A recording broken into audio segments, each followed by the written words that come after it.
আসসালামু আলাইকুম। আমাদের এরকম একটা ধারণা থাকে যে আজকেই বোধহয় আমাদের না পাওয়ার জন্য শেষ দিন হয়ে গেছে। আমাদের জীবন শেষ, আমাদের স্বপ্ন শেষ, আমাদের আশা শেষ, আকাঙ্ক্ষা শেষ, সব কিছু শেষ। মানে আমার আর কিছু হবে না। কোনো একটা কারণে ফেল করেছি, অকৃতকার্য হয়েছি, উদ্যোক্তাতে ফেল মেরেছি, চাকরি চলে গেছে হঠাৎ করে, বা কোনো একটা অ্যাক্সিডেন্ট হয়েছে, জীবনে সব শেষ। কিন্তু না, প্রতিটা মানুষের জীবন প্রতিদিন নতুন করে শুরু হয়। প্রতিদিন মানুষ নতুন করে স্বপ্ন দেখে, প্রতিদিন মানুষ নতুন করে বাঁচে। এই ভাবনাটা যতবার আমরা নিজের মধ্যে তৈরি করতে পারবো, ততবার আমরা এনার্জিটা পাবো যে না, আমিও পারবো। সমস্যাটা যেটা হয় সেটা হচ্ছে যে আমরা এটা মানতে চাই না। আমি মনে করি আমার সব শেষ, পরীক্ষা খারাপ হয়েছে, সব শেষ, উদ্যোক্তা হতে পারি নাই, লস করেছি, সব শেষ। এরকম অনেক উদাহরণ আছে, শুধু জিরো নয়, মাইনাস থেকে এসে আবার ঘুরে দাঁড়িয়েছেন এবং অনেক বড় কিছু করেছেন। এরকম অজস্র শত লাখো উদাহরণ আছে। কিন্তু অকৃতকার্য হলেই আপনি সফল হবেন, এটা আবার আমি মানতে রাজি নই। আপনি যদি অকৃতকার্যটাকে সিরিয়াসলি নেন এবং সেখান থেকে লার্নিংটা নেন এবং নিজের মধ্যে একটা জিত তৈরি করতে পারেন, তবে আপনাকে কেউ আটকাতে পারবে না। এরকম অনেক স্বপ্নের কথা, অনেক সম্ভাবনার কথা, অনেক গল্প আজকে আমরা আলাপ করব। আমার খুবই খুবই প্রিয় একজন মানুষকে আজকে আমন্ত্রণ জানিয়েছি এবং আজকের এপিসোডটা একেবারেই ভিন্ন। আপনার ব্যানারটা দেখেই বুঝতে পারছেন। গতানুগতিকভাবে আমাদের এই ফাউন্ডেশনের উদ্যোক্তাদের ঘুরে দাঁড়ানোর যে গল্প আমরা আপনাদেরকে শোনাই, সেইটার তুলনায় আজকেরটা একটু ডিফারেন্ট। আজকে আসলে আমরা শুনব, শিখব এবং জানাবো। সেই জানা থেকে আপনাদের মধ্যে ভাবনা তৈরি করব। সেই ভাবনা হয়তো আপনাকে নতুন কোনো পথ দেখাবে। সো আজকে যে মানুষটা, আমি আগেই বলেছি, আমার অত্যন্ত প্রিয় একজন মানুষ, শুভাশিস ভৌমিক। তাকে আমি আসলে কী নামে ডাকবো আমি ঠিক বুঝে উঠতে পারতেছি না, কারণ এত এত পরিচয় তার। সবচেয়ে বেশি পরিচয় যেটা, সেটা হচ্ছে উনি অত্যন্ত জনপ্রিয় একজন কন্টেন্ট ক্রিয়েটার। এবং আমি আসলে যাকে বলি যে উনি যাই পান বেছে দেন। সো এটা একটা ওনার দারুণ কোয়ালিটি। এছাড়াও আসলে ওনার অনেকগুলো পরিচয় আছে। উনি বাংলাদেশে একটা মাল্টিন্যাশনাল কোম্পানির ম্যানেজিং ডিরেক্টর হিসেবে কাজ করছেন, যেটার নাম ATEC অস্ট্রেলিয়া ইন্টারন্যাশনাল। উনি এশিয়ার টপ আউটস্ট্যান্ডিং নেটিজেন মার্কেটার হয়েছেন 2005-এ, মোস্ট ইনফ্লুয়েন্সিয়াল মার্কেটিং লিডার হয়েছেন 2021-এ by CMO Asia, best content creator Daily Star, এটা আমার নিজের চোখে দেখা 2024 এবং 25-এ উনি হয়েছেন। সো অনেক গুণ তার সবচেয়ে বড় গুণ আমি যেটা ব্যক্তিগতভাবে মনে করি, উনি একজন ভালো মানুষ, একদম সাদা, মানে এটার বাইরে কিছু নাই। এবং এইটাই আমাকে ওনার সঙ্গে মানে আমি গর্বিত যে উনি আমার বন্ধু। এই সম্পর্কটা এগিয়ে যেতে আজকে বেশ কয়েক বছর এই ওনার সাদা মন এবং ভালো মানুষই এটা আমাকে অনেক বেশি আকর্ষণ করেছে। তো চলুন ওনার সাথে গল্প করি এবং ওনার থেকে শুনি আজকের বাকি কথা। কেমন আছেন? ভালো আছি ভাই, কিন্তু যত সুন্দর করে আপনি ইন্ট্রোডিউস করেছেন আমি এতটা যোগ্য না, এবং আপনি অনেক সুন্দর করে স্টার্টিংটাও করেছেন। আপনার কথা শুনতে ভালো লাগছিল। দাদা, আমি শুরুতে আপনাকে যে প্রশ্নটা করতে চাই, আজকে আমি অনেক প্রশ্ন করব আপনাকে, এবং আমি জানি যে আপনার কাছে সব প্রশ্নের উত্তর জানা আছে এবং আপনি সেইভাবেই আমাদেরকে আজকে উত্তরগুলো দিবেন। প্রথমেই আসলে আমি যেটা জানতে চাই, দাদা, আপনার সংবিধান আছে কোনো? সংবিধান? হ্যাঁ, মানে প্রশ্নটা খুবই ইন্টারেস্টিং। আমি জানি না এটা কেউ কাউকে করেছে কিনা কখনো। মানে ধরেন একটা রাষ্ট্র চলে, তার একটা সংবিধান আছে, কি করা যাবে, কি করা যাবে না, কোনটা করলে কিভাবে করতে হবে। আপনি যে কোম্পানিটা চালান সেটার একটা সংবিধান আছে, মেমোরেন্ডাম অফ আর্টিকেলস। ব্যবসা করলে সেটার একটা সংবিধান আছে। অফিস করলে যে এমপ্লয়ি, তারও একটা বিজনেস রুল আছে, অ্যাপয়েন্টমেন্ট লেটার আছে। আপনার কি নিজের জীবনের কোনো সংবিধান আছে? প্রথমে বলি, আমি প্রচুর টক শো করেছি, কিন্তু এরকম ইন্টারেস্টিং প্রশ্ন আমি শুনি নাই। হ্যাঁ, এবং আমি প্রশ্নটা ধরতে পেরেছি। হ্যাঁ, আমি বুঝতে পেরেছি আপনি কি বলেছেন। আমার কাছে মনে হয়, হ্যাঁ, আমি একটা certain philosophy, certain SOP maintain করি লাইফে, এবং এইটা না আমার বাবার বা আমার ফ্যামিলি ভ্যালুস থেকে আসছে। এই সংবিধানটা বলতে পারেন যে ভ্যালুজ জিনিসটা করে দিয়েছে, কিছু বাইন্ডিংস, কিছু রুলস অ্যান্ড রেগুলেশনস, কিছু স্ট্যান্ডার্ড প্রসেস এবং কিছু রিচুয়ালস আমি আসলে এটা ফলো করি। যেমন আমি যদি আপনাকে সত্যি সত্যি বলি যে আমার বাবা ছোটবেলা থেকেই আমাকে সমানুবর্তিতার ব্যাপারটাতে এমনভাবে গেঁথে দিয়েছে ভিতরে, আমি এই সংবিধানের ধারা থেকে বেরোতে পারি না, অনেক স্পেসিফিক ধারা থেকে বেরোতে পারি না। আমি একটা ছোট্ট একটা উদাহরণ দিই, in fact it could be boring as well, কিন্তু ওই যে আপনি বললেন যে কিছু ধারা, কিছু নীতি, যেমন সংবিধান ভঙ্গ করা যাবে না।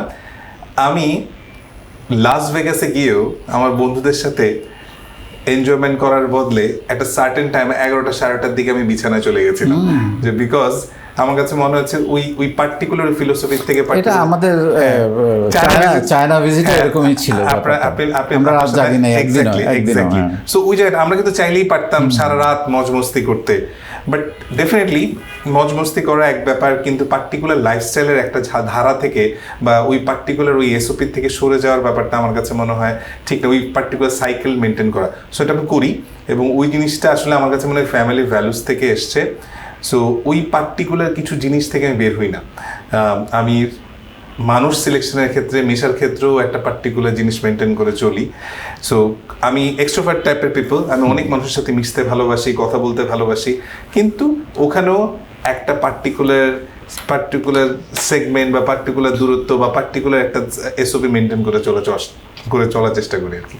অ্যাবসলিউটলি, মানে আপনার কথা থেকে যেটা বোঝা গেল সেটা হচ্ছে যে এটা অনেকটা ইংল্যান্ডের মতো হয়ে গেছে, যে সংবিধান আসলে ওদের লিখিত কোনো সংবিধান নাই, কিন্তু ওটা সবাই মেনে চলে।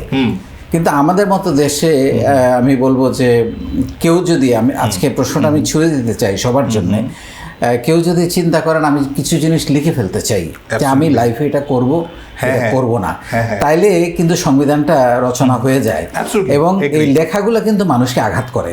হ্যাঁ, আমি নিজে এটার সাক্ষী। সো যেমন ধরেন আমি ব্যক্তিগতভাবে, আপনি যদি আমাকে বলেন যে আমার কিছু সংবিধান আছে, সেটা হচ্ছে আমি অসৎ কোনো অর্জন করব না, অন্যের হক নষ্ট করব না, কাউকে ঠকাবো না, হ্যাঁ, মানে এরকম কিছু জিনিস, মানে লাইফে পার্টিকুলার ভ্যালুজ, এগুলা খুবই গুরুত্বপূর্ণ। আর আপনি যেগুলো বললেন এগুলো তো খুবই গুরুত্বপূর্ণ, মেশা, চলা ফেরা, মেশা, ডিসিপ্লিন লাইফ। ছোটবেলা থেকে আমার এখনো মনে আছে, মানে মাগরিবের আজান মানে হচ্ছে পড়ার টেবিলে, হ্যাঁ, সো ওইটা আসলে অন্য লেভেলের ডিসিপ্লিন। আপনাকে যদি 4টা স দেওয়া হয়, সুশিক্ষা, সুস্বাস্থ্য, সুখ, সম্পদ, ওয়াও, কোনটা আগে বেছে নেবেন? অ্যাগেইন খুব ভালো প্রশ্ন। এটা যদি আজ থেকে 10-20 বছর আগে হইতো, তাহলে আমি আগে হচ্ছে গিয়ে বেছে নেওয়ার চেষ্টা করতাম হচ্ছে গিয়ে টাকা পয়সা, অথবা লাস্ট শটটা কি ছিল আপনার? সম্পদ। আমি সম্পদ বেছে নেওয়ার চেষ্টা করলাম, কিন্তু আমি 2বার সিভিয়ার অসুস্থ হই, এবং 2বার সিভিয়ার অসুস্থ হওয়ার পরে কোনো একবার ডাক্তার মানে আমার প্যারেন্টসকে বলেও দিয়েছিল যে আপনার ছেলের যে ইনফেকশনটা খুব খারাপ দিকে চলে যাচ্ছে, ইনফ্যাক্ট অনেকটা ক্যান্সার টাইপের দিকে চলে যাচ্ছে, এরকম একটা ঘটনা হয়েছিল আমার লাইফে। ওই পার্টিকুলার কয়েকটা দিন আমাকে আসলে কিন্তু ভয়ঙ্কর লেভেলের ভাবিয়েছিল, এবং ওই পর থেকে আমার কাছে সবসময় মনে হয় যে সুস্বাস্থ্যর উপরে কোনো স নাই। হ্যাঁ, সো আপনি যদি সুস্বাস্থ্য মানে ধরে রাখতে পারেন, আপনি যদি সুস্থ থাকেন, পৃথিবীর সব কিছু আপনার জন্য আসলে ঠিকঠাক। হ্যাঁ, এক্স্যাক্টলি। এবং এর পরের গুলো আপনি সুস্বাস্থ্য ঠিক, মানে আপনি স্বাস্থ্যবান হলে সুখ অটোমেটিকলি আসবে। হ্যাঁ, সম্পদ আপনি পরেও করতে পারবেন, হ্যাঁ, কিন্তু আপনি যদি সুস্থই না থাকেন, বিশ্বাস করুন, এটা মনে হয় আমার অডিয়েন্সদের জন্য আপনার অডিয়েন্সদের জন্য একটা বেশ ভালো মেসেজ হতে পারে, যে কখনো যদি লাইফে প্রচণ্ড বেশি ডিপ্রেসড ফিল হয়, প্রচণ্ড বেশি খারাপ লাগে, একটাবার হলেও মৃত্যু পথযাত্রী কোনো মানুষের সাথে একটু দেখা করে আসবেন, হাসপাতাল থেকে ঘুরে আসবেন, এক্স্যাক্টলি, বা ক্যান্সার হাসপাতাল থেকে একবার জিজ্ঞেস করুন, বিশ্বাস করেন লাইফের বড় শিক্ষাটা পেয়ে যাবেন। আপনার কাছে মনে হবে কিসের পিছে দৌড়াইতেছি আমরা, হ্যাঁ, সম্পদের পিছে, মানুষের পিছে, মানুষের খারাপ চাচ্ছি, মানুষের জন্য করছি, খারাপ করছি, সব কিছু ভুলে যাবেন জাস্ট ওই জায়গাটাতে একবার ঘুরে আসলে। কারণ অনেকে নিজে ফিল করতে পারে না যতক্ষণ না নিজের হয়েছে। আমার নিজের হয়েছিল বলে আমি ফিল করতে পেরেছি। প্রচণ্ড অসুস্থর সময় আমার কাছে বুঝতে পেরেছে যে খোদা তাআলা আমাকে জাস্ট সুস্থ করে দাও, আমি আর কিছু চাই না লাইফে, আমি জাস্ট একটু বাঁচতে চাই, মানুষের সাথে, ফ্যামিলির সাথে থাকতে চাই। Absolutely. সো প্রশ্নটা খুবই সুন্দর। আমি সুস্বাস্থ্য বেছে নেব। অ্যাবসলিউটলি, এবং আমি এই মেসেজটাই দিতে চাচ্ছিলাম, এটাও আমার ফার্স্ট প্রায়োরিটি এখন, বাট এটাও আমার ছিল না। Exactly. করোনার পরে আমার এটা হয়েছে, এবং আই ইউ নো আমার করোনার টাইমটা Exactly. কি আপনি ছিল, খুব struggle করেছেন, হ্যাঁ হ্যাঁ। হ্যাঁ। সো এক সময় পাগলের মতো কাজ করেছি। আমার অবশ্য একটা টেন্ডেন্সি খুব ছিল, এটা আমি আমার ছেলেমেয়েদেরকেও বলি, আমি কখনো টাকার পেছনে ছুটি নাই, কাজের পেছনে ছুটেছি। ওইটা বাই ডিফল্ট হয়তো কিছু Absolutely, absolutely. কিছু থাকা খাওয়ার ব্যবস্থা করে দিয়েছে, বাট এতটা কাজ করেছি শরীরের দিকে তাকাই নাই। কিন্তু আমি এখন সবসময় আমিও আপনার মতো অ্যাডভাইস করতে চাই যে শরীরটা আগে, বাকি সব অটোমেটিক হবেই। শরীরের কথা যখন আসলোই আরও কিছু কথা আসতে চায় বা আসা যেতে পারে পরিবারে। মানে আপনি আপনার আরেকটা পরিচয় হচ্ছে বাপকা বেটা, এবং আপনার অসাধারণ একটা ছেলে, এবং ভেরি ভালো ছেলে, আমি বলবো মেধাবী ছেলে, মাশাআল্লাহ। কিন্তু এখনকার সময়ে যেটা হয়, ছেলেমেয়েরা, I am also proud of my sons, they are also doing good, but এখনকার সময়ে যেটা হয়, ছেলেমেয়েরা বাবা মাকে প্যারা মনে করে, ট্রু কথা শুনতে চায় না, অবাধ্য হয়, বেশিরভাগ সময় মোবাইলে ব্যস্ত থাকে। আপনি কিভাবে আপনার ছেলেকে অনুশাসন করেন, বা অন্যদের জন্য কি হতে পারে পরামর্শ এই সব ক্ষেত্রে? প্রথম কথা ভাই, থ্যাংক ইউ সো মাচ এত সুন্দর করে কমপ্লিমেন্ট দেওয়ার জন্য। কিন্তু আমার কাছে মনে হয় আমার সন্তান এখনো ছোট, লং ওয়ে টু গো। হ্যাঁ, মানে আমি এখনই বলবো না যে ও বড় কিছু করে ফেলছে বা ও কিছু অর্জন করতে পারছে। মাত্র 12-13 বছর থেকে কেবল টিনেজারে পড়তেছে। এই কথাটা আলটিমেটলি 20-30 বছর পরে বলা যেতে পারে যে ও আসলে কিছু অ্যাচিভ করতে পারছে কিনা।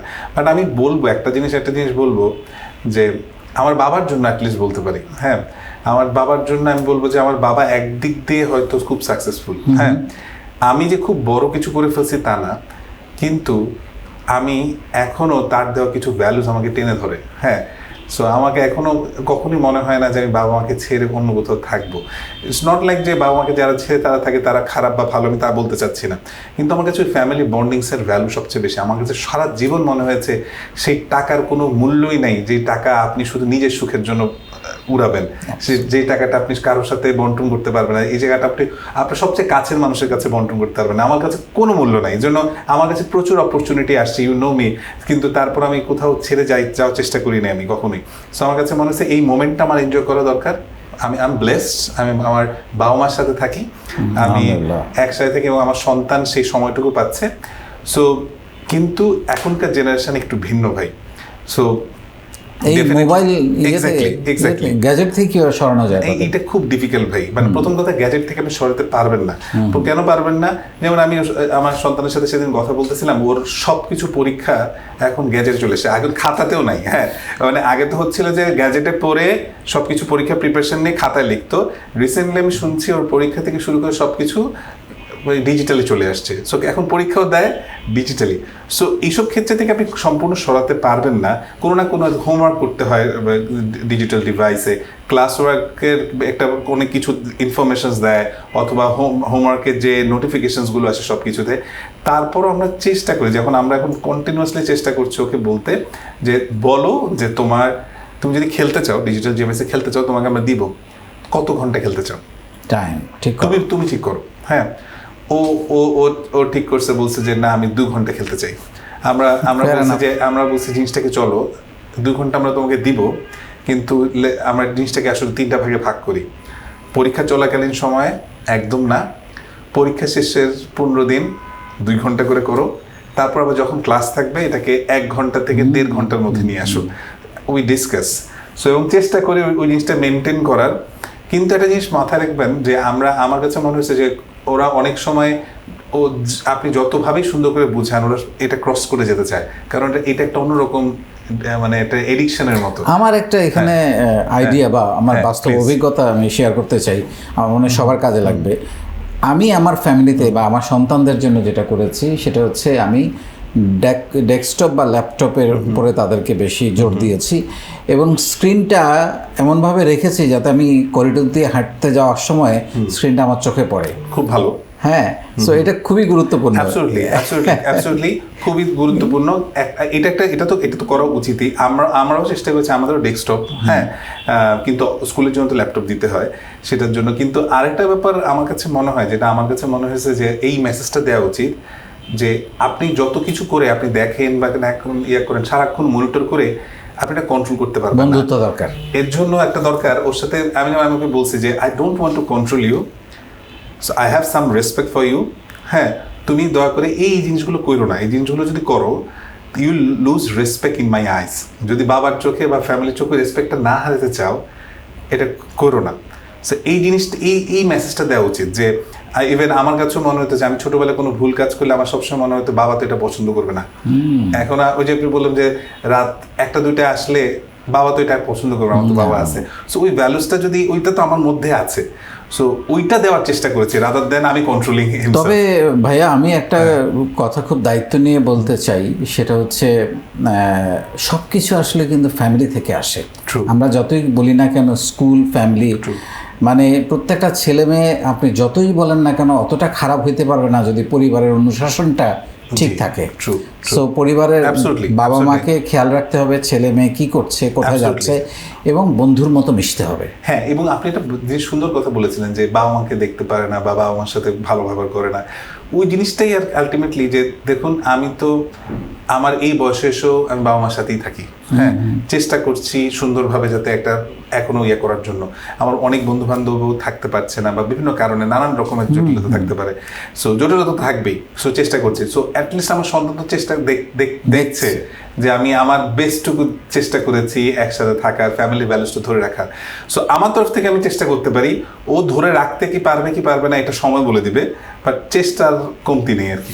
সন্তানের কথা তো গেল, ভাবির পয়েন্ট অফ ভিউতে যদি বলি, আপনি হাজবেন্ড হিসাবে 10-এ কত? এইটা কঠিন, মানে আমার কাছে মনে হয় খুব যে পয়েন্ট পাবো তা না, কারণ আমার মনে হয় যে একটু ব্যস্ততা থাকতে হয়। সো আমি বুঝি যে একটা সার্টেন টাইম পরে ওকে সময় দেওয়া উচিত মাঝে মাঝেই।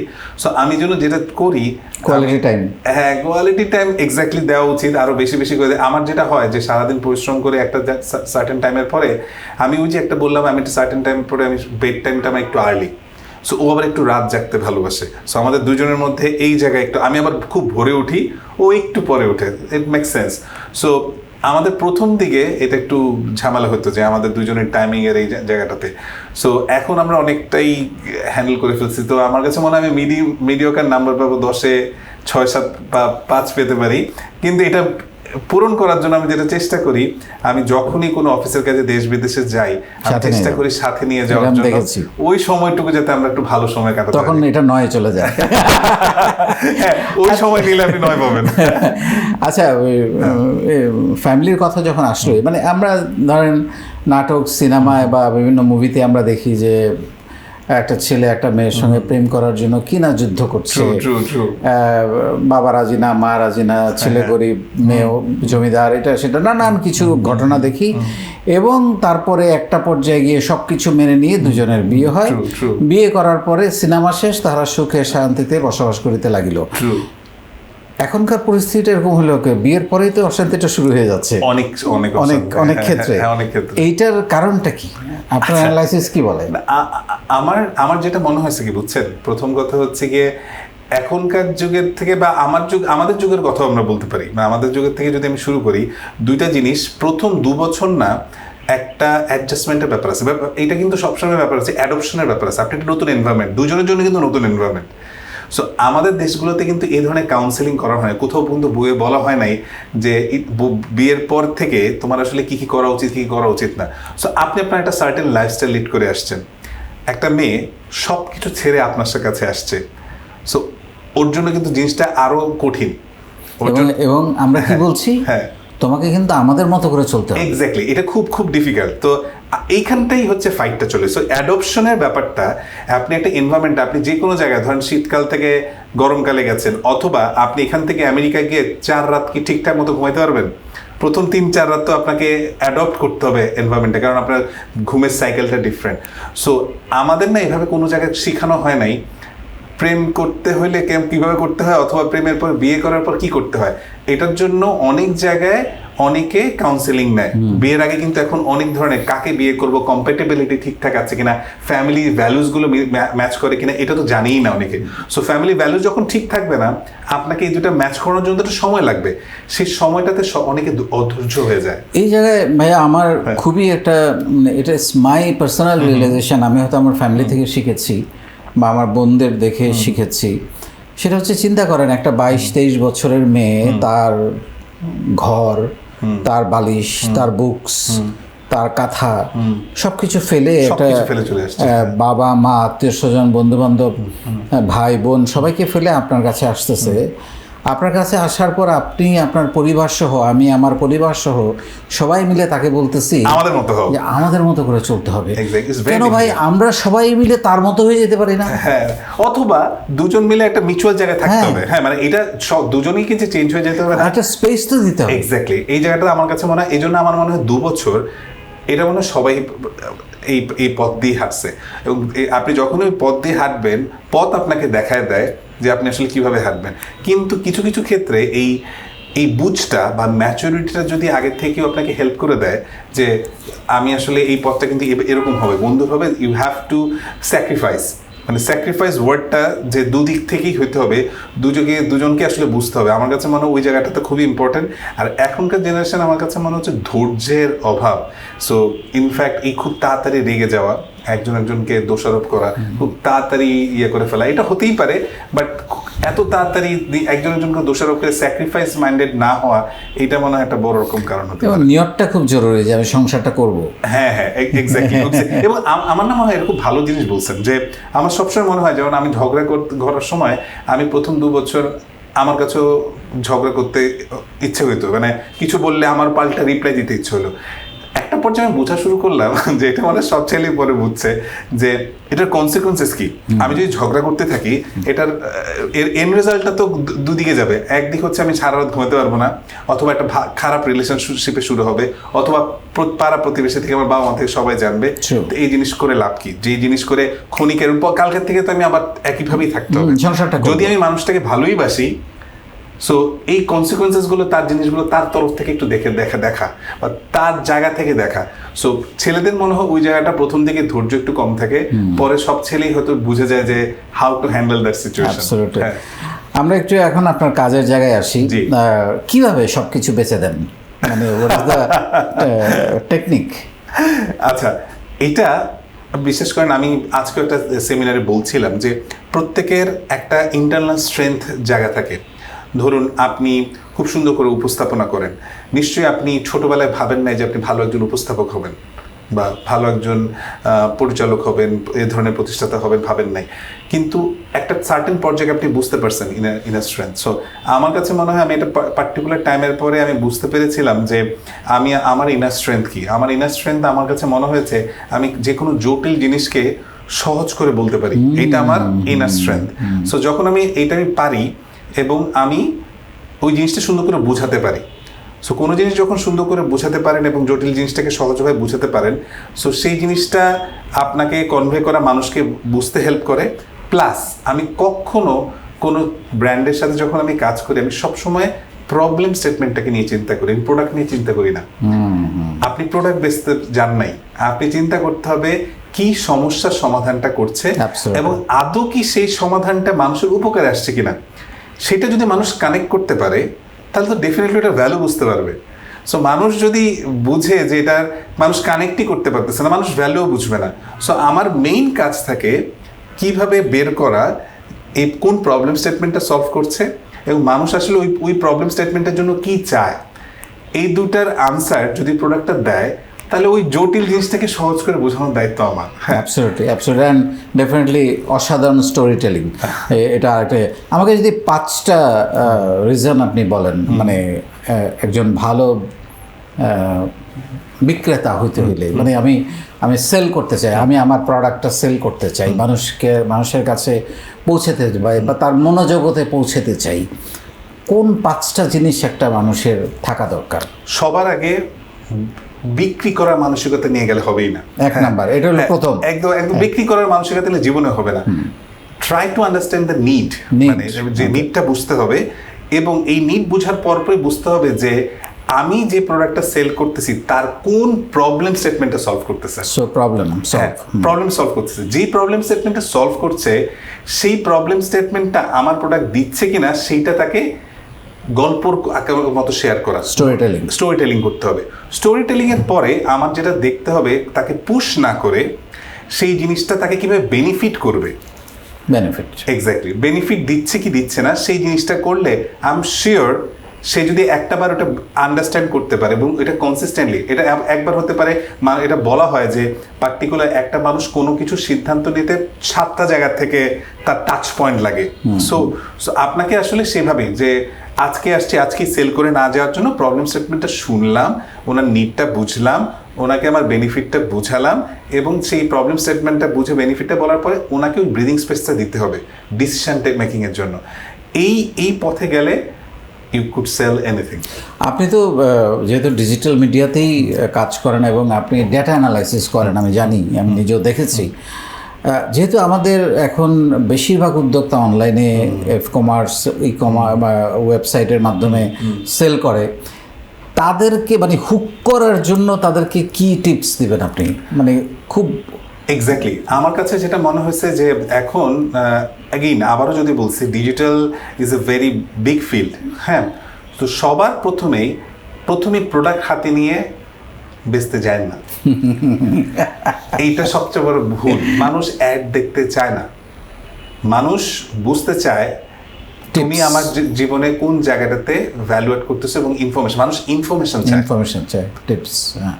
সো একটা জায়গায় পড়তেছিলাম আগে, মার্কেটিংয়ের 4P গুলো যেটা দেখতেন আপনি, হ্যাঁ, যে প্রোডাক্ট, হ্যাঁ, মানুষ এখন প্রোডাক্ট চায় না, সলিউশন চায়। হ্যাঁ, মানুষ আগে হচ্ছে গিয়ে আপনি প্লেসমেন্টের কথা বলতেছেন, এখন অ্যাক্সেসিবিলিটি চায়, প্লেসমেন্ট না অ্যাক্সেসিবিলিটি। কারণ যেখানে আগে মানুষ হচ্ছে যেখানে ভালো বিক্রি হবে সেখানে, তা না, এখন হচ্ছে আপনাকে সব জায়গায় অ্যাভেলেবল করতে হবে। হ্যাঁ, প্রমোশনের জায়গায় মানুষ অ্যাড দেখতে চায় না, মানুষ ইনফরমেশন চায়। সো এইভাবে যে মার্কেটিং সংজ্ঞা কিন্তু চেঞ্জ হয়ে গেছে। সো আমার একটা হাম্বল রিকোয়েস্ট থাকবে, প্রোডাক্টকে ফোকাস করে বেচতে যায় না। সবসময় মনে হয় প্রোডাক্ট দেখালেই মনে হয় বিক্রি হয়ে যাবে। It's not like that. Try to focus on the problem statement that you are trying to solve. একটা বার যদি মানুষ বুঝতে পারে যে কোনটা করতে পারছেন, এবং অলওয়েজ তখন মানুষ কানেক্ট হবে। Try to tell stories. ওইটা মানুষকে কিভাবে কানেক্ট করবেন সেটা হচ্ছে কি কাজ। এন্ড ল্যান্ডিং করেন হচ্ছে প্রোডাক্ট দিয়ে। এক্স্যাক্টলি। হ্যাঁ, কারণ হচ্ছে আপনি যে প্রবলেমটা করছেন সেই জায়গাটা হচ্ছে সলিউশনটা এইটা। সো আপনি যখনই প্রোডাক্ট নিয়ে বলতে পারবেন, ও ফার্স্টে ভাববে যে ওকে ও তো বিক্রেতা আসছে। সো ইউ শুড বি মানে আমার কাছে মনে হয় এই জায়গা থেকে আপনাকে ভেরি কেয়ারফুল থাকা উচিত। বুঝতে হবে মানুষের ফিলিংসটা কি এবং মানুষের পেইন পয়েন্ট কোথায়। পেইন পয়েন্টটা একবার ধরতে পারলে না, তাহলে খুব ভালো হবে। এখানে এটা কি এরকম রিলেট করছেন আপনি যে আবেগটাকে ধরা? না, এটা আবেগকে না, আমার কাছে মনে হয় আবেগকে পুঁজি করে কিছু করার কথা আমি বলতেছি না। আমার আসলে মেইন কথাটাই হচ্ছে আপনি কিভাবে কোন জায়গাটা, ধরুন আমি একটা যে বলছি যে আপনি যে কোনো একটা প্রোডাক্টের কথা বলতে পারি, আপনি একটা জিম ইকুইপমেন্ট সেল করবেন। সো আপনি ফার্স্টেই যদি সারাক্ষণ বলতে থাকেন যে জিম ইকুইপমেন্ট, জিম করলে এই হবে সেই হবে, মানুষ কিন্তু অনেকেই জিম যেতে চায় না। সো আপনি যদি ওভাবে বুঝান, আপনাকে গল্পটা বলতে হবে অন্যভাবে। গল্পটা হচ্ছে এরকম যে আমিও আগে ভাবতাম যে ওয়েট লিফট করাটা করলে খুব ভালো না, আপনার বডি বেশি হয়ে যাবে, মাসল হয়ে যাবে, এই জিনিসটা আমার কাছে মনে হচ্ছে। কিন্তু স্টোরিটা কিন্তু ডিফারেন্ট। আপনি যদি গল্পটা ওইভাবে বলেন যে আপনি যত বয়স হবে আপনার শরীরে যদি মাসল না থাকে, আপনার জন্য কিন্তু এটা খুব খারাপ। আপনি হাঁটতে চলতে পারবেন না একটা সার্টেন বয়সের পরে। এবং মাসল হওয়ার জন্য আপনার বডি বিল্ডিং বা weight lifting is a very important thing. So দেখেন এই জিনিসটা, গল্পটা কিন্তু চেঞ্জ হয়ে গেল। সো আপনি আসলে ওই ইনফরমেশনটা দেন, হ্যাঁ, যে আপনার আসলে বয়স হয়ে গেলে, এবং it is a legit information, আপনি ভুলভাল বললে হবে না, it's a very legit information, it will be helpful. তারপর আপনি বলেন ওয়েট লিফটিং এর জন্য এই ডাম্বেলটা কিনতে পারেন। তো দেখেন গল্পটা কিন্তু চেঞ্জ হয়ে গেল। আপনার একেবারে কোর প্রফেশনের জায়গাটাতে আসতে চাই। আপনি স্টার্ট আপ নিয়ে কাজ করছেন দীর্ঘদিন ধরে। জি। বাংলাদেশের স্টার্ট আপটা নষ্ট হয়ে গেল কেন? মানে বাংলাদেশের স্টার্ট আপের মূল ফোকাসটা হয়ে গেছে, আমি যতদূর দেখছি, গত প্রায় 15 বছর ধরে বা 20 বছর, 15 বছর বলবো, যে টাকা উঠানোটাই মনে হয় যেন এটা সেটা বুঝায় কিছু স্টোরি টেলিং করে একটা বড় কারণ কি আমার management absent, financials absent, sale absent, আমার জিনিসের দাম 100 টাকা, কস্ট প্রাইস 100 টাকা, আমি বিক্রি করতেছি 25 টাকায়, কেন? প্রথম কথা, স্টার্ট আপ নিয়ে কথা বলার মতো এখানে অনেক জ্ঞানী গুণী মানুষ আছে, আমার আসলে খুব বেশি বলার ঠিক হবে না, বাট আমি আমার অনুভূতি শেয়ার করতে পারি, আমি আমার অভিজ্ঞতা শেয়ার করতে পারি, আমি এত বছর কাজ করে। সো আমি যখনই কোনো বড় ইনভেস্টারের কাছে গিয়েছি বাংলাদেশে ইনভেস্ট করার জন্য, ওরা মূলত 2-3টা প্রবলেম বলে। নাম্বার 1, যে শুভ, তোমার দেশে টাকা ঢুকালে বের করা যায় না। সো টাকার এন্ট্রেন্স আছে, এক্সিট নাই, তাহলে আমি ইনভেস্ট করে আমি টাকা রিটার্ন আনবো কেমনে? So it's a very big point. Number 2, তোমার দেশে ইমপ্লিমেন্ট করার জন্য যে গুড প্র্যাকটিসেস, তোমাদের ফাউন্ডারের মধ্যে স্টার্ট আপের যেই গুড প্র্যাকটিসেস, কমপ্লায়েন্স যে রিকোয়ারমেন্টসগুলো আছে, সেগুলো মানার প্রবণতা একদমই নাই, একদমই নাই। নাম্বার 3, তোমাদের দেশে অ্যাকুজিশন, মার্জার বা অ্যাকুজিশন, বড় কোনো কোম্পানিও তোমার ওইটাকে যে মার্জার করে নিবে, অ্যাকুজিশন করে নিবে, সেরকম কোম্পানি এখনো গ্রো করে নাই। ধরেন একটা এডুটেক করছেন, হ্যাঁ, ধরেন সেই একটা বড় রকমের এডুটেক হয়েছে, এইটাকে যে বাংলাদেশের কংগ্লোমারেট কোনো কেউ কিছু নিয়ে নিবে, যদি না হয় তাহলে ওর এক্সিট রুটও তো নাই। হ্যাঁ, এবং আরেকটা বড় 3 নম্বরে আরেকটা জিনিস হচ্ছে গিয়ে, যে পরিমাণ ডকুমেন্টস কমপ্লায়েন্স কঠিন করে রাখা হয়েছে যে একটা বিজনেস ইকোসিস্টেমের জন্য, এত কমপ্লায়েন্স দিয়ে, ধরুন আমি যে কোনো প্রোডাক্টকে আমাদের দেশে আনার জন্য এলসি ব্যাপারটা পৃথিবীর অনেক কেউ বুঝেই না, ওরা টিটি পেমেন্ট করবে চলে যাবে। এটা যে এলসির মতো এত জটিল ডকুমেন্টস করে রাখছে, একটা এলসি খুলতে গেলে ব্যাংকের যে পরিমাণ ডকুমেন্টস আমাকে সাইন করতে হয়, আজকের যুগে এসে যদি আপনি এত ডকুমেন্টস সাইন করেন, এটা হবে? It should be digital. Absolutely, ক্লিকে চলে যাবে। হ্যাঁ, আপনি সাইনওয়েল গ্লোবালি রিকগনাইজড একটা ডিজিটাল সিগনেচার প্ল্যাটফর্ম, এটা গ্লোবালি সব জায়গায় রিকগনাইজ, বাংলাদেশের সব জায়গায় এটা নেয় না। না ভাই, ডকুমেন্টসে সাইন করতে হবে, আমাকে ওই ডকুমেন্টসে থাকতে হবে, অফিসে থাকতে হবে, সাইন করতে হবে, সাইন করতে করতে আপনার হাতে ব্যথা, ওই প্রসেস করে এলসি খুলে দিতে দিতে এই যে লিড টাইমটা, টাইম ইজ মানি। মানুষ ব্লকচেইন চলে আসছে এখন, মানে টাকা টিক টিক টিক টিক করে চলে যাচ্ছে, আপনার পরবর্তী চলে, ততক্ষণে তো অন্য দেশ অনেক দূরে আগে গেছে, আপনি বসে বসে এলসি খুলতেছেন। এত সমস্যা থাকলে বেশ ঝামেলা। আরেকটা যেটা জিনিস হচ্ছে, আমাদের দেশে আমার কাছে মনে হয় স্টার্ট আপ এর বেস্ট প্র্যাকটিসেসগুলো শেখার জন্য ভালো ইনকিউবেটর, এক্সিলারেটর সেভাবে গড়ে ওঠে নাই। আমাদের ইউনিভার্সিটিগুলো এখনও সেভাবে আপনাকে প্রচুর পড়াশোনা বিবিএ এমবিএ করায়, কিন্তু বিজনেস করার জন্য, আমি একটা খুব ইন্টারেস্টিং একটা গল্প বলতে পারি। আমি নাম নিলাম না, আমি একটা ইউনিভার্সিটিতে গিয়েছিলাম একটা সেশন নেওয়ার জন্য। আমাকে বলছিল যে আমাদের এখন বিবিএ 12 লক্ষ টাকার জন্য 10 লাখ টাকা করে দিয়েছি আমরা। হ্যাঁ, সো আমি ওনাকে খুব হামলি বললাম যে আপনি না 12 লাখ টাকাই নেন, হ্যাঁ, 10 লাখ টাকা যেহেতু নিতে পারছেন, আরো 2 লাখ টাকা নেন, কিন্তু ওই 2 লাখ টাকা দিয়ে লাস্ট 3 বছর তো ওকে পড়াইছেন, ওই 2 লাখ টাকা দিয়ে লাস্ট সেমিস্টারে ও টিচারদের তত্ত্বাবধানে ওকে একটা ব্যবসা শুরু করতে বলেন। ও 2 লাখ টাকা দিয়ে যদি ও সবকিছু হারায়ও ফেলায়, যে শিক্ষাটা পাবে সেটা ট্রেমেন্ডাস। আর যদি গেইন করতে পারে, তার মানেও বুঝবেন যে আপনার যারা পড়াইছেন এতদিন ধরে সেটা সাকসেসফুল। আর তা যদি না হয়, তাহলে আপনার মনে হয় এটা বন্ধ করে দেওয়া উচিত, কারণ 3 বছর ধরে পড়ায় যদি ও যদি কিছুটা না শিখে, তাহলে তো ঝামেলা। কিন্তু আপনার কি মনে হয় না ইন্ডাস্ট্রি এক্সপার্টদের সঙ্গে এক্সচেঞ্জ না হওয়ার কারণে ওরা absolutely so with due respect to teachers, again টিচার্সরা থাকবে, কিন্তু সেকেন্ড ইয়ারের পরে সব ইন্ডাস্ট্রি এক্সপার্টদের সাথে কোলাবোরেশন করতে হবে। তারা তাদের রিয়েল লাইফ, ধরেন আপনি আপনার রিয়েল লাইফ স্টোরি বলবেন, আপনি স্ট্রাগলটা বলবেন, এই ভুলটা করো না। জানো, আমি এইখানে কাতারে দোহাতে এই প্রেজেন্টেশন দিতে গেছিলাম, আমি এই ফরম্যাটে দেখে আসছি। জানো, ওখান থেকে ইন্ডিয়ানরা সেই লেভেলের প্রেজেন্টেশন, তাদের বডি ল্যাঙ্গুয়েজটা এরকম ছিল, তাদের জেস্চার এরকম ছিল, পশ্চার এরকম ছিল, তারা স্টার্টিং এর হুক এভাবে দিছে, যেন প্রেজেন্টেশনে খুব বেশি রকমের ঢালাও কথাবার্তা লেখে নাই, কয়েকটা ছবি দিছে। এই শিক্ষাগুলো কে দিবে বলেন তো? এই শিক্ষাগুলো তো দিতে হবে কাউকে। অথবা ইনভেস্টার, তুমি জানো, তোমাকে আমি ইনভেস্টারের এখানে এই ইনভেস্টার এই সেক্টরে ইনভেস্ট করতেছে, এই নেটওয়ার্ক থেকে তুমি জানতে পারবা। তুমি এই গ্রুপে থাকো, এখান থেকে গ্র্যান্ড অপরচুনিটি আছে, হিউজ গ্র্যান্ড অপরচুনিটি, কেউ জানেই না, কেউ অ্যাপ্লাই করে না। ধরেন কোনো রকমভাবে অ্যাপ্লাই করে একটা ফান্ড পেলো, এই ফান্ডটাকে সাস্টেনেবল করার জন্য তার আর কি কি কোয়ালিটিস দরকার? Oh my God, you asked a very vital question.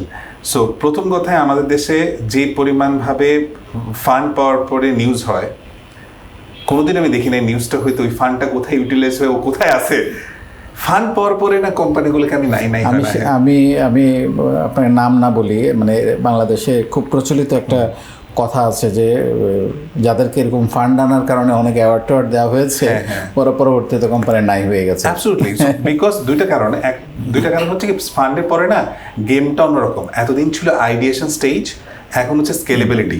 Scalability is a different ball game. মানে একদম আমাদের বাবা চাচার আমলের আসল ব্যবসায় ঢুকছো তুমি স্টার্ট আপ, ঠিক আছে, তুমি একটা নতুন আইডিয়া আনছো।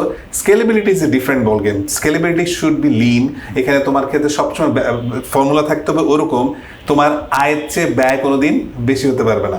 আমরা ফান্ডটা পাওয়ার পরপরই ভাবি হচ্ছে কি এবার স্কেলেবিলিটি মানে আমার একটা ভালো অফিস লাগবে, ভালো একটা গাড়ি লাগবে, সো চমৎকার করে 20 লাখ বা 25 লাখ টাকা দিয়ে একটা অ্যাড বানাইতে হবে, অ্যাড বানায় দিয়ে হিউজ পরিমাণ এক্সপেন্স করে জিনিসটা করে দিতে হবে। But it's a different ball game, it's investors money, you can't spend this money in this way. So আমার কথা মানে খুব বুঝে শুনে যদি ইনভেস্ট না করি, যে তাহলে তো ইনভেস্টার দুদিন পর ধরবে, এবং একবার যদি ইনভেস্টার ধরা খায় তাহলে ও আরো কয়েকজন ইনভেস্টরকে বলবে আমি কিন্তু ধরা খাইছি, তুমি যাও না, এবং এগুলো রেকর্ডেড থাকে।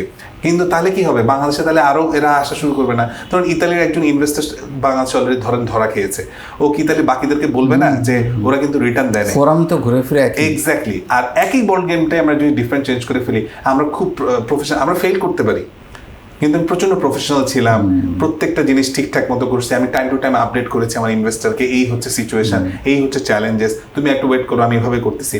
ও কিন্তু ওয়ার্ড অফ মাউথ করবে না। বাংলাদেশের এই কালচারটা গড়ে উঠছে, ওরা উঠতেছে, প্রবলেম আছে, প্রবলেমগুলোকে সলভ করতে হবে। কোনো হয়তো পলিটিক্যাল কারণ, কোনো হয়তো রেগুলেটরি কারণে যেতে পারে নাই, but they are doing good. এই মেসেজটা দরকার। আমাদের সম্পর্কে একটা বাজে ধারণা হচ্ছে আমাদের ভালো গভর্নেন্স নেই, আমরা কমপ্লায়েন্স মানি না, আমাদের ভালো ট্যালেন্টরা সেই রুলস অ্যান্ড রেগুলার বা বেস্ট প্র্যাকটিসেসগুলো মেনে চলি না, আর আমাদের এখান থেকে টাকা পয়সা নষ্ট হয়। এবং আমরা ট্রাস্টটা শুরুতেই নষ্ট করে দিয়েছি বড় বড় কতগুলো স্ক্যাম করে। এক্স্যাক্টলি। সো এই জিনিস করলে কিন্তু আপনি দুদিন পর আপনাকে আমরা প্রথমে ভাবি কি ওরা হয়তো বোকা, ওরা বোকা না, ওরা তোমাকে সুযোগ দিছে, তুমি চালাক ভেবে যদি সরলতার সুযোগ নিয়ে বাইপাস করো, প্রথমবার জিতবা, কিন্তু তুমি সহ পরবর্তী অনেকজনকে তুমি মেরে ফেলবা, মেরে ফেলার কথা যখন আসছে, আপনি কি লাইফে কখনো ঠকেছেন? ঠকেছি, হ্যাঁ ঠকেছি তো অবশ্যই। মানে কাছের মানুষরাই তো টুকটাক ঠকায়। সো লাইফের কিছু আপস এন্ড ডাউনস তো আছেই। হ্যাঁ, লার্নিংটা কি ঠকার?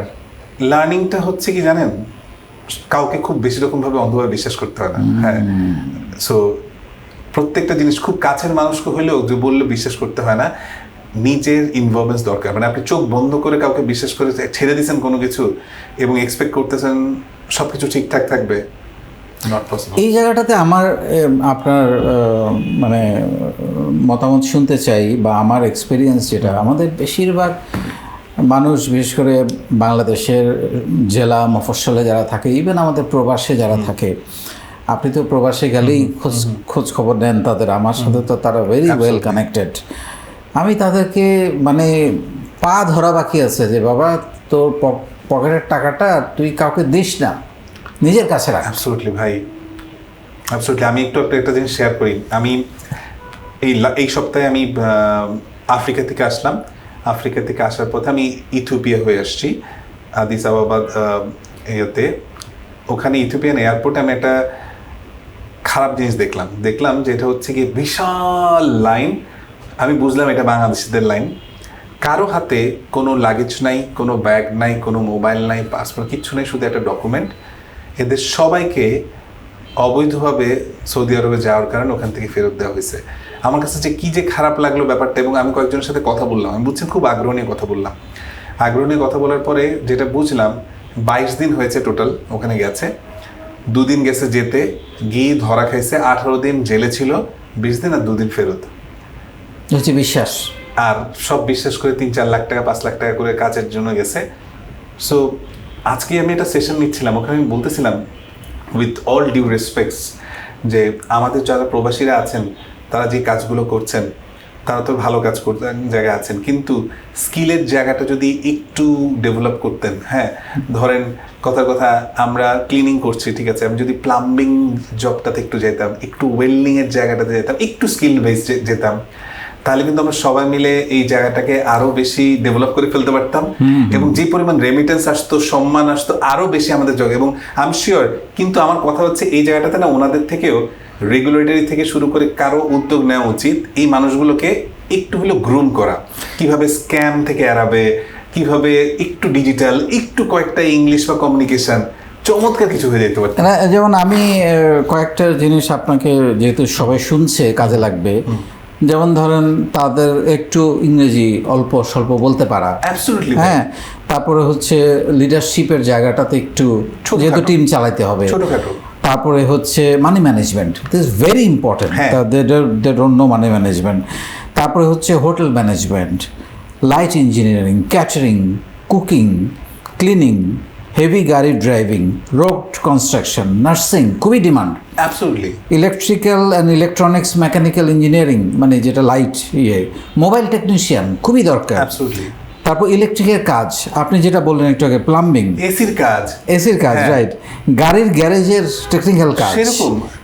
তারপরে হচ্ছে ওয়েল্ডিং, যেটা একটু আগে বললেন, তারপরে রাজমিস্ত্রি, কার্পেন্টার, পেইন্টার, অ্যালুমিনিয়ামের কাজ, স্কিল লেভেলের কাজগুলো। যেমন আমাদের যেটা হয়, ও গিয়ে বলছে জানেন আমরা তো কাতার বা সৌদি আরবে খুব ভালো আছি, তোরে নিয়ে যাবো। নিয়ে যেমন ঠিক আছে, এখানে অনেকে স্ক্যামের শিকার হয়, আবার কোনো হয়তো ভালো ভালো মানুষও আছেন, নিয়ে যান। কিন্তু তার এই মানুষগুলোকে যদি কেউ একটা জায়গায় বলতো যে চলো তোমাদেরকে একই লেভেলের কাজ না নিয়ে আমরা চিন্তা করি একটু অন্য লেভেলের কাজ, কারো ডেফিনেটলি কারো না কারো দক্ষতা আছে, এই জায়গাটা একটু দক্ষ করে যদি পাঠাইতো, দেশের পাশাপাশি ওনাদের নিজেদের যে ইমপ্রুভমেন্টটা হতো না, অন্য লেভেলের ইমপ্রুভমেন্ট হতো। এবং আমার কাছে বারবার মানুষ অনেকের সাথে কথা বলছে যে ভাইয়া একটু যদি কাজ শিখে আসতাম, একটু অন্য লেভেলের কাজ শিখে আসতাম, ওরা বুঝে, একটু পরে গিয়ে বুঝে, কিন্তু ততক্ষণে তো ড্যামেজ হ্যাজ বিন ডান। এবং যে কষ্টটা করে, কি লেভেলের যে কষ্ট করে দেশের মানুষ, তো আমি যেমন, আমি আজকে আমার পাশে একজন মহিলা ছিলেন, উনি বলতেছিলেন উনি গার্মেন্টসে কাজ করতে জর্ডানে গিয়েছিলেন, বাংলাদেশি টাকায় মাত্র 40,000 টাকার জন্য গিয়েছিলেন, এবং সে মাত্র 15,000 টাকার জন্য কোনো মতে, ব্যাপারটা বুঝতেছেন, জর্ডানের মতো একটা জায়গায় বাংলাদেশের টাকায় 15,000 টাকায় সে মাস চালিয়ে 25,000 টাকা তো শুধু দেশে পাঠাবে। কি যে কষ্ট, কি লেভেলের যে কষ্ট করছে।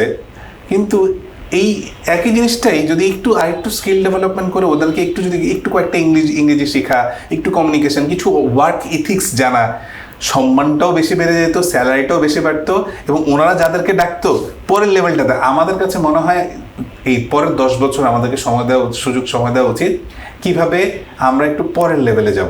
আচ্ছা, আমাকে একটু, মানে আমার না মাথায় আসে না, আজকে আমি মানে নিজের বলার মতো একটা গল্প ফাউন্ডেশন তো 8 বছর ধরে চালাচ্ছি, আমি কথা বলছি, আপনি জানেন, অনেকদিন ধরে এটা নিয়ে, হ্যাঁ, স্কিল ডেভেলপমেন্ট নিয়ে। এবং আমার তো আর সারা পৃথিবীর প্রবাসীদেরকে কানেক্ট করা সম্ভব না, বাট আমি প্রায় 1 লক্ষ প্রবাসীকে কানেক্ট করেছি, এবং আমি তাদের মনোজগতে আমি অনেক পরিবর্তন এনেছি। তারা এখন আর কাউকে টাকা তুলে দেয় না, এইটুকু জায়গায় করেছি।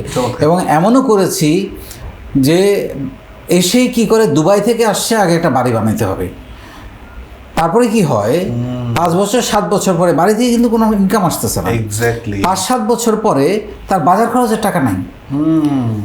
আমি তাদেরকে বুঝাতে পেরেছি যে বাবা, লোককে দেখানোর জন্য বাড়ি বানাইও না, তারা এখন এটা করে না। এবং এমনও হয়েছে যে বাড়ি শুরু করেছে, একতলা করে কাজ বন্ধ করে দিয়েছে।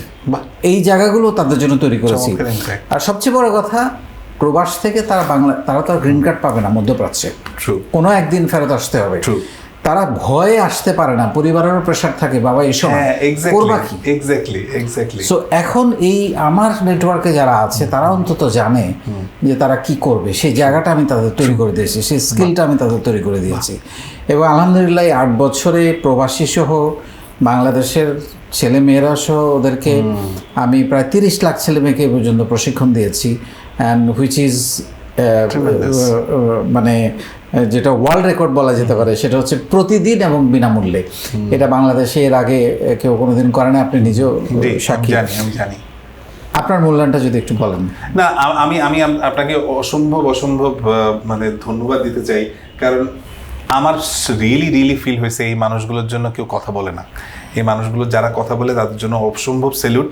এবং আপনি যেভাবে আমি দেখি আপনার প্রায় সেশনগুলোতে দেখি, এবং আপনি বারবার করেই স্পেসিফিকলি ধরাই দিতে পারেন, কিন্তু কথা হচ্ছে আপনার কথা ডেফিনেটলি এতগুলো মানুষের কাছে বসতে কতজন মানুষ অনুধাবন করতে পারছে সেটাই ইম্পর্টেন্ট। আপনার জন্য আপনি বলতে পারেন, আপনি সহজ করে বলতে পারেন, অনুধাবন করার ব্যাপারটা আসলে ওনাদেরকে।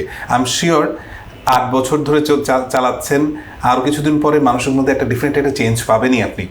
আমি শিওর যে এতদিন প্রথম বছর যেগুলো পাইছেন সেই মানুষগুলো হয়তো 8-8তম বছরে রিয়েলাইজ করছে, আরে বাহার ভাই তো বলছিল আমাকে যে বাড়ি করেন না এভাবে, সেই সব টাকা নষ্ট করে ফেললেন না, টাকাটাকে হয়তো 3টা ভাগে ভাগ করে 3 জায়গায় রাখেন বা এরকম করেন। এই যে বেস্ট প্র্যাকটিসেসগুলো জানা, এই যে বেস্ট প্র্যাকটিসেসগুলো শেখা, এইটা দরকার আমাদের মতো দেশে। এবং আই স্ট্রংলি বিলিভ, আজকে আমি একটা রিসার্চ দেখতেছিলাম যে বাংলাদেশে এই মোমেন্টে 28 বছরের নিচে 9,40,00,000 মানুষ, 9,40,00,000 মানুষ পৃথিবীর 20-30টা দেশের সব মানুষও না।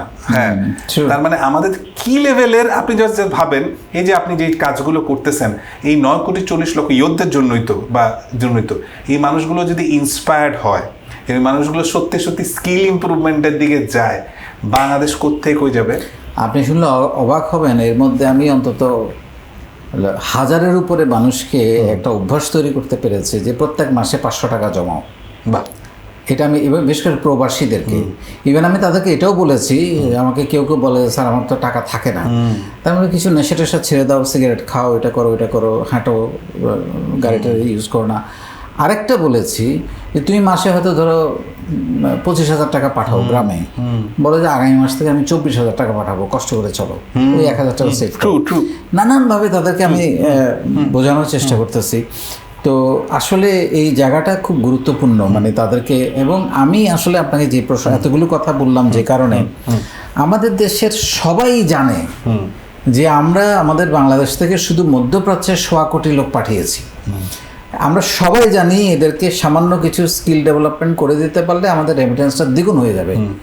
বিড়ালের গলায় ঘন্টাটা বাজতেছে না কেন? খুব ভালো প্রশ্ন। আমার মাথাও একই প্রশ্নই ঘোরাফেরা করতেছিল যে এখানে কি চলতেছে আসলে। হ্যাঁ, সবাই জানে, প্রবাসী কল্যাণ মন্ত্রণালয় বলেন, আমি জানি না ভাই, সবাই জানে। আমার কাছে বারবারই মনে হয় যে কারণ আমি কিছু ঘটনা শুনলাম, তাই আমি তো কাতারে, যে আমি এবার অনেকদিন ছিলাম, আমি কাতারে যাওয়ার পর আমি যেটা বুঝলাম যে কাতার কিন্তু 2022 সালের পর থেকে ভাই, বিশ্বকাপের পর থেকে কাতার খুব একটা কাজ নাই। 22-এর আগে একরকম ছিল, কিন্তু এবং কাতারের 22 সালের আগ পর্যন্ত আমি শুনতেছিলাম, আমি জানি না কতটা সত্য কতটা মিথ্যা, আগে কাতারিরা শুধুমাত্র কাজের জন্য নিতে পারে, এখন অনেকভাবে অন্যরাও নিতে পারে। এই সুযোগ নিয়ে অনেক মানুষকে অনেকে ধোকা দিয়ে টাকা নিয়ে এই একটা বড় ব্যবসার মাধ্যমে করে, এই মানুষগুলোকে নিয়ে যায়। ওই মানুষগুলো যে বললেন যে টাকা দিয়ে গেছে, সব সারা জীবনের সকল অর্জন দিয়ে গেছে, ওই মানুষগুলোর টাকা শোধ না হওয়া পর্যন্ত আসতে চায় না। এইটা কি কোনো সিন্ডিকেট নাকি কোনো ব্যবসা, নাকি কোন স্বার্থে মানুষগুলোর জন্য করে না, এটা আমি জানি না। কিন্তু আমি শিওর এই জায়গাটাতে যদি একটু হলেও কাজ করা সত্য করা, ধরেন কথা দেখেন যে এডুকেশন সিস্টেম দিয়ে আমরা এখন পর্যন্ত একটা বিশাল কিছু করতে পারতেছি না, তার জায়গায় ধরেন আমার দেশের এডুকেশন সিস্টেমে যদি বেসিক সরা ক খ বা ABCDর পরপরই শুধু এই জায়গায় ফোকাস করতাম আমরা, যে ভাই একটা বড় জনসংখ্যাকে একদম বটম অফ দ্য পিরামিডকে আমরা সেরকম সব কিছু পড়াবো না, ফিজিক্স কেমিস্ট্রি সব কিছু না পড়ায়, চলো তোমাকে আগামী 1 লক্ষ মানুষকে আমি ওয়েল্ডিং শেখাবো, শুধু তোর শুধু এটাই থাকবে, আর একজন শুধু প্লাম্বিং শিখবে, ও ছোটোর থেকে এটাই শিখবে, তাহলে তো হয়ে যায়। কিন্তু করছে না। হ্যাঁ, এই ইনিশিয়েটিভটা হয়তো ওই যে বললাম যে কেন নেয় না আমি জানি না, হয়তো সেই অ্যাওয়ারনেসের দরকার আছে, সেই আই এম শিওর যে নতুন স্টার্ট আপ আসতেছে, কেউ না কেউ নিবে, এবং অথবা কারো না কারো স্বার্থ যদি জড়িত থাকে তাহলে এখানে বিজনেসও আছে। এক্স্যাক্টলি, নট নেসেসারি যে এটা একটা সোশ্যাল ওয়ার্ক হবে বা তাদের উন্নতি হবে। অ্যাবসলিউটলি বিজনেস তো আছেই, বাট এবং এইটা কিন্তু ওভারঅল বাংলাদেশকে কিন্তু অন্যরকম চেঞ্জ করে। এবং আমার বারবার মনে হয়েছে প্রত্যেকটা জায়গায় যখন বাংলাদেশের মানুষদেরকে দেখছি, কাতার গিয়ে যাওয়ার পর আমার সবসময় মনে হয়েছে যেখানেই যাই শুধু আমি হচ্ছে বাংলা কথা বলেই কাতার চালায় যাওয়া যাবে, এত ভালো লাগছে। যেখানে গেছি মানুষের ভালোবাসা পাইছি, মানুষের সাথে কথা হয়েছে, কিন্তু আমি মানুষগুলোকে আর একটু উপরে লেভেলে দেখতে চাই। মানুষগুলোকে আমি দেখতে চাই তারা হোটেলের ম্যানেজার হবে, আর একটু বড় জায়গায় যাবে, আরো প্রাউডলি বলবে, হ্যাঁ, এবং তারা আরো দেশ থেকে মানুষ নিয়ে যাবে, উবার চালাবে, আরো ভালো ভালো জায়গায় যাবে, এবং তখন প্রাউডলি বলবে বাংলাদেশি মানুষ। এই প্রাউডটা নিয়ে আমি সেই প্রাউডটা নিয়ে যেতে চাই।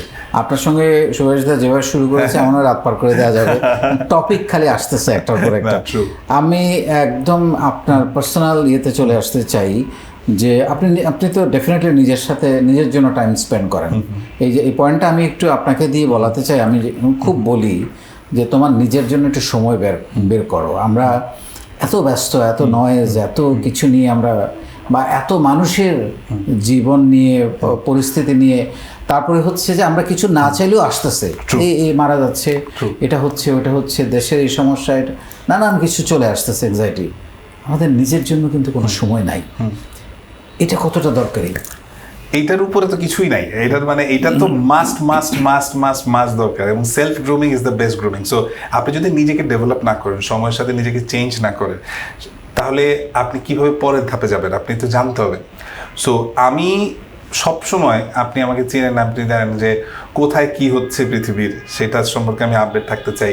নিজেকে সেলফ গ্রুম করার জন্য কোথায় কোনো লিডারশিপ ট্রেনিং হচ্ছে কিনা, কোনো স্কলারশিপে ট্রাই করা যায় কিনা, কোনো গ্র্যান্ড প্রজেক্টে অ্যাপ্লাই করার জন্য আমি সবসময় চেষ্টা করি সেই জায়গাগুলোতে মনোযোগ দেওয়ার, এবং এখানে আমি ইনভেস্টও করি। আমি বারবার ধরুন কথা আমি যদি কোনো ধরনের ভিডিও বানানোর জন্য চিন্তা করি, এবং ট্রাস্ট মি, আমি কোনো ভিডিও বানানোর জন্য আমি সেই লেভেলে রিসার্চ করি, সেই জায়গায় যত টাকা ইনভেস্ট করা দরকার সেখানে ইনভেস্ট করি। বিকজ কোনো সময় আমার ভিডিও রেমুনারেশন থেকে ভিডিও কস্টিং বেশি হয়, বিকজ আমি জানি এটা আমার পরবর্তীর জন্য অন্য লেভেলের জিনিস কাজে দিবে। সো আমার কাছে সবসময় মনে হয় সেলফ গ্রুমিংটা খুব দরকার। এই সেলফ গ্রুমিংটা 2-3 ভাবে করা যেতে পারে। প্রথম কথা, আপনার নিজের স্ট্রেংথটা জানতে হবে, কোন জায়গাটা আপনার স্ট্রেংথ, এবং এই স্ট্রেংথের বেঞ্চমার্কটা আপনার জানতে হবে যে এই লাইনের সবচেয়ে উপরের মানুষটা কে আছে, তার কি কোয়ালিটি আছে, সে কি করছে। তারপরে আপনার বুঝতে হবে এই লাইনের যদি সবচেয়ে উপরের মানুষটা এই জিনিস করছে, চোখ বন্ধ করে আগে অতটুকু অ্যাচিভ করেন, আগে ওটা করেন, তারপর চিন্তা করেন এর বাইরে কি করা যায়। তাহলে আপনি নিজেকে একটা বুঝ দিতে পারবেন যে আমার উপরে এই লাইনে যে সবচেয়ে বেস্ট ছিল, আমি অ্যাটলিস্ট তার পথে সবগুলো জিনিস পার করছি, মাইলস্টোন করছি। এবার আমি চিন্তা করি, এবার আমি নিজেকে ভিন্নভাবে কিভাবে করতে পারবো, সেটা করতে হবে। সো আমি অলওয়েজই দেখি যে আমার এই লাইনে কে আছে এবং তার কি আছে, এবং সেই জিনিসগুলো কি করছে, আমি আগে সবগুলোকে অ্যাচিভ করতে হবে। সো ওইভাবে আমি নিজেকে গড়ার চেষ্টা করি। অসাধারণ। ভিডিওর কথা যেহেতু আসলেই, এখন তো আপনার ভিডিও খুবই দুর্দান্ত হয়, আপনি অনেক এক্সপার্ট হয়ে গেছেন। প্রথম ভিডিওটার অভিজ্ঞতা একটু বলবেন? হ্যাঁ, প্রথম ভিডিও তো হচ্ছে গিয়ে ঋতুর সাথে গান। আচ্ছা। সো আমরা আসলে শুরু করেছিলাম গান দিয়ে আমাদের কাছে, এবং গানের পিছনে রিজন ছিল হচ্ছে গিয়ে সৃজনশীলতা, বা আপনার ধরেন এক্সট্রা কারিকুলার অ্যাক্টিভিটিস আমার কাছে মনে হয় শিশুদের জন্য খুব দরকার, এবং ওকে ডিজিটাল ডিভাইস থেকে দূরে রাখার জন্য। সো আমরা ওটা শুরু করেছিলাম, এবং আমার কাছে মনে হতো এটা একজনকে ওর ক্রিয়েটিভিটি, ব্রেইন শার্পনিংয়ের জন্য খুব ইন্টারেস্টিং। সো ওটা দিয়ে স্টার্ট করেছিলাম, মোবাইল রেখে খুব স্ট্যাটিকভাবে, উইদাউট এনি মাইক্রোফোন, জাস্ট করে, কোনো এডিটিং ছাড়া, কিচ্ছু ছাড়া করে দিতাম। কিন্তু এরপর থেকে আমরা আসলে বোঝা শুরু করলাম যে বারবার আমি দেখতাম, এবং ট্রাস্ট মি, এখন আমি আমার ভিডিও বারবার দেখি। কোনো ভিডিও যদি মানুষ বেশি কেন পছন্দ করতেছে, কোন জায়গা থেকে পছন্দ করছে, কি হচ্ছে, কত মিনিটের করছিলাম, কোন জায়গা থেকে মানুষ ড্রপ করছে, আমি সারাক্ষণ এটা দেখতে থাকি।